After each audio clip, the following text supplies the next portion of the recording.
an economy in crisis. Now, that's the warning from former President Thabo Mbeki about the country's stagnating economy. Mbeki was the keynote speaker at last night's Chief Albert Luthuli Memorial Lecture, which was held virtually. The former president says the country's failure to grow and create much-needed jobs is concerning. We have seen a stubbornly high and increasing level of unemployment, impacting mainly exactly on the working people who should benefit most from democratic rule.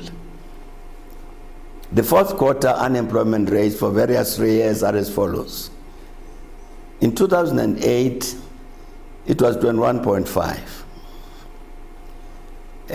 and it was 34.9% in the third quarter this year, 2021. We therefore see that this unemployment rate has grown by 13.4% in the 13 years between 2008 and 2021. This means that the millions of the unemployed have continued to grow in number, whatever and despite the efforts of the successive ANC governments. As we would expect, these ever-increasing unemployment rates reflect an economy in crisis. Mbeki also spoke out against the rampant corruption across the country, says the ANC is infiltrated by people who are using its brand for their personal gains. In order to deal with this scourge, the party needs to clear a clear roadmap on its renewal. Because it is a governing party, the ANC owes the whole country this renewal. Without this renewal, it will be impossible effectively to deal with the scourge of corruption. Without this renewal, it would not be possible to build a capable state which is vital not only for service delivery, but also to achieve the required economic growth rates, as well as significantly improve the safety and security of the population at large. Right now, former President Thabo Mbeki was the keynote speaker at the 2021 Chief Albert Luthuli Memorial Lecture on Friday. Critical on the state of affairs within its own party, amongst many other issues, including corruption, unemployment and declining membership numbers, he sharply focused on South Africa's economy, with unemployment figures for the third quarter at 34.9%, hitting new records, of course compounded by South Africa's economy shrinking by 1.5% in the third quarter. Addressing the state of the economy with utmost urgency is required. Our Dr. Mbeki, development economist at the University of Stellenbosch Business School, joins us, as well as Duma Nobule, founding director at the Center for Economic Development and Transformation.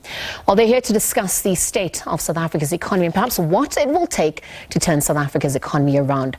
Well, a warm welcome to you both. Thank you for joining us here on Full View tonight. Thank you, Lisa. A very good evening to the listeners, and thanks for having us. Dr. Moleko, let me start with you. Perhaps yesterday, on the back of what former President Thabo Mbeki, issuing some powerful remarks about South Africa's economy, lamenting on issues that have brought us here, including apartheid's legacy, but also the ANC's failure to rise to the occasion through corruption and maladministration.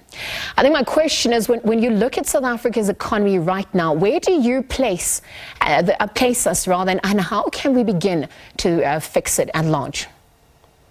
Thanks for the question, Lisa. I think the focus for me right now is, instead of repeating what has been said, many South Africans need to look at what is possible for the South African people, what is possible for the economic outcome for South Africa.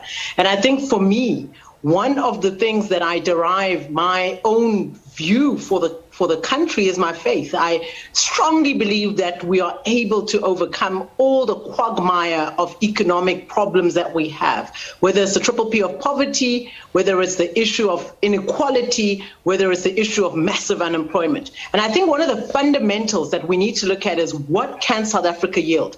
And I believe that it's possible for South Africa to grow. I think we've for too long had a paradigm that is telling us what is not possible. I want to tell us us what is possible today. What is possible is South Africa can industrialize. What is possible is we can have a vision for growing this country. I think what is possible is we can put our institutions and our fiscal stimulus and policy in place to have a directive policy environment that enables the development of all our people and the economic gains for all South Africans. And I think very critically is a paradigm shift of moving out of challenges, problems, but looking at how do we solve the problem, what is necessary to make a change, and who will take us forward.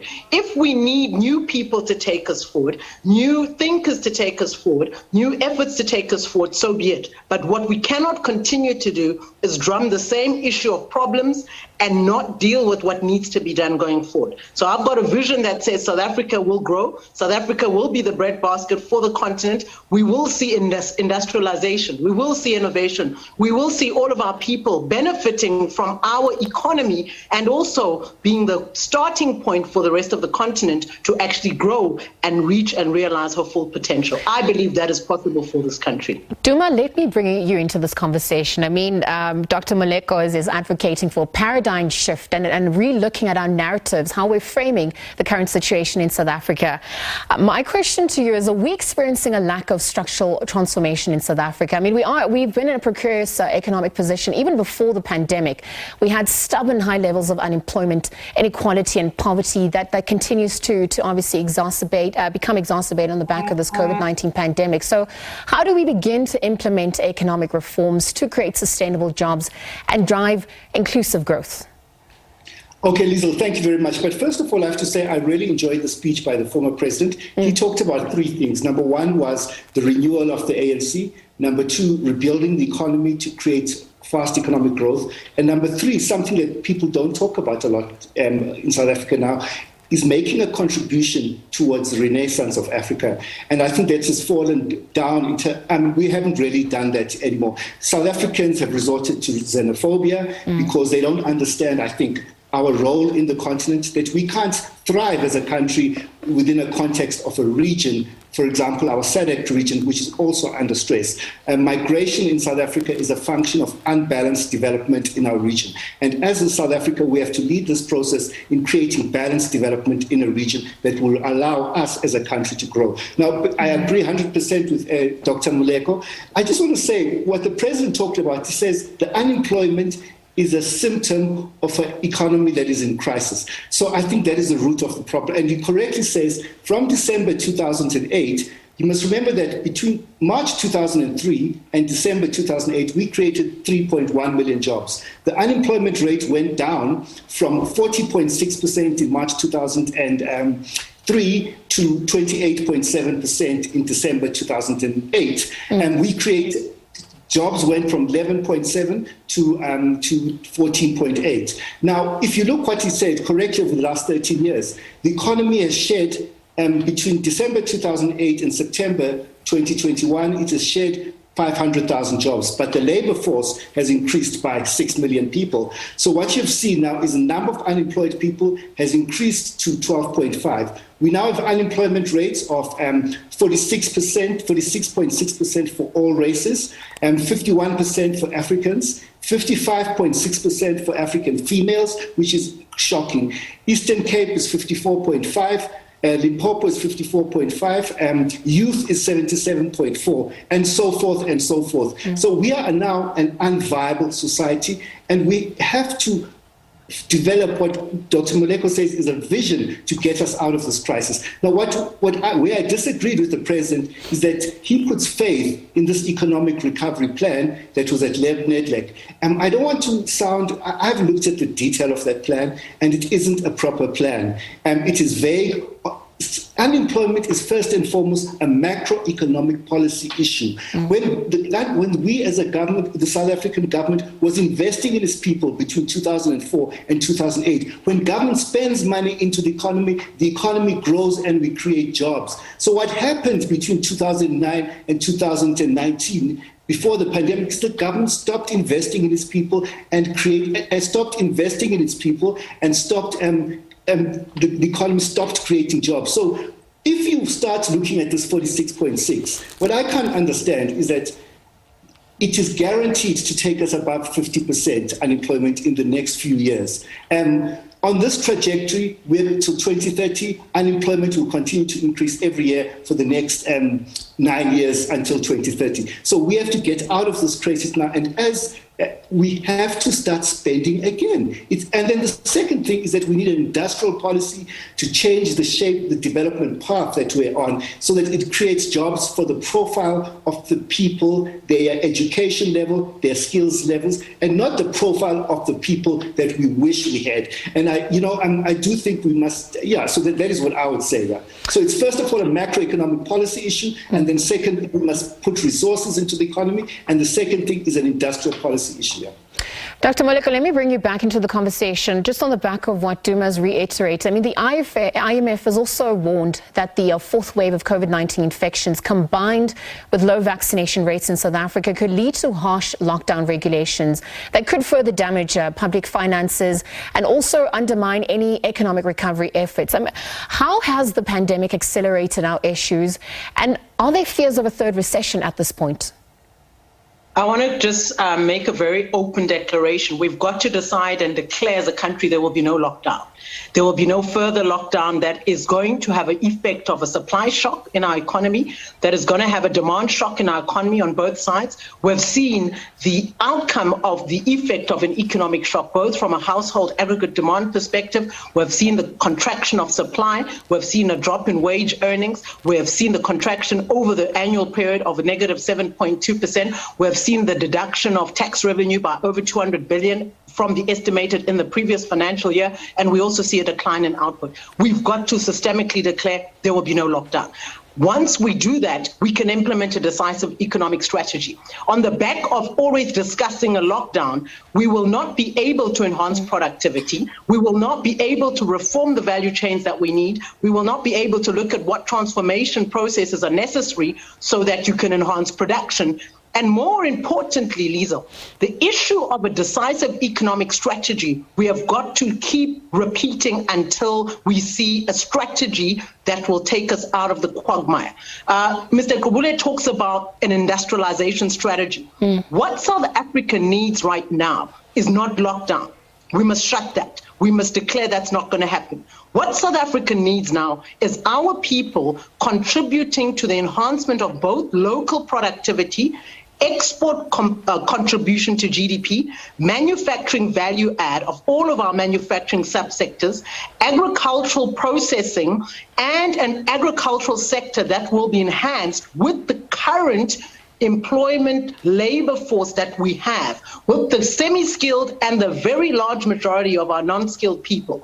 What this means is that we've got to accept that what former President Mbeki mentioned over the last 13 years, which has really been a widening of the labor market and a failure of the labor market to absorb the large masses of every year, the annual increase of over 1 million that join, are unable to be absorbed into the labor market. But not only that, Liesl, we are unable to deal with the current discouraged work seekers in the labor market. We have no strategy. The question then is, what must be done? We keep saying this, and we will say it until it's done. We have got to industrialize. This is the way out. We have got to look at technology that enables us to advance not just growth, but also these high value added sectors that can enable South Africa to actually kickstart export production and value add, particularly where we have economic complexities. I think what is critical for us is looking at our industrialization strategy, and that is where our focus must be across our provinces. He mentions Limpopo, 54% unemployment. We know that female unemployment in this country is over 54%. We know that 46% unemployment in the world is unheard of. We know that a youth unemployment of 74%, 77%, whether you look at NEETs, which is non-educated or trained youth who are not in our current training facilities. This has got to be responded to. We have got land, we have got capital, we have got excess capital in the pension funds. We have got solutions. South Africans need to know this because we are not seeing the solutions, but there are solutions. We have ways to industrialize. We have had capabilities of industrialization, agri-parks. We have SEZs, what we call socioeconomic zones, but also we've got massive potential in existing what we call economic complexities where South Africa is currently manufacturing. Let us manufacture. Let us produce our food. Let us harvest and go back to the fields.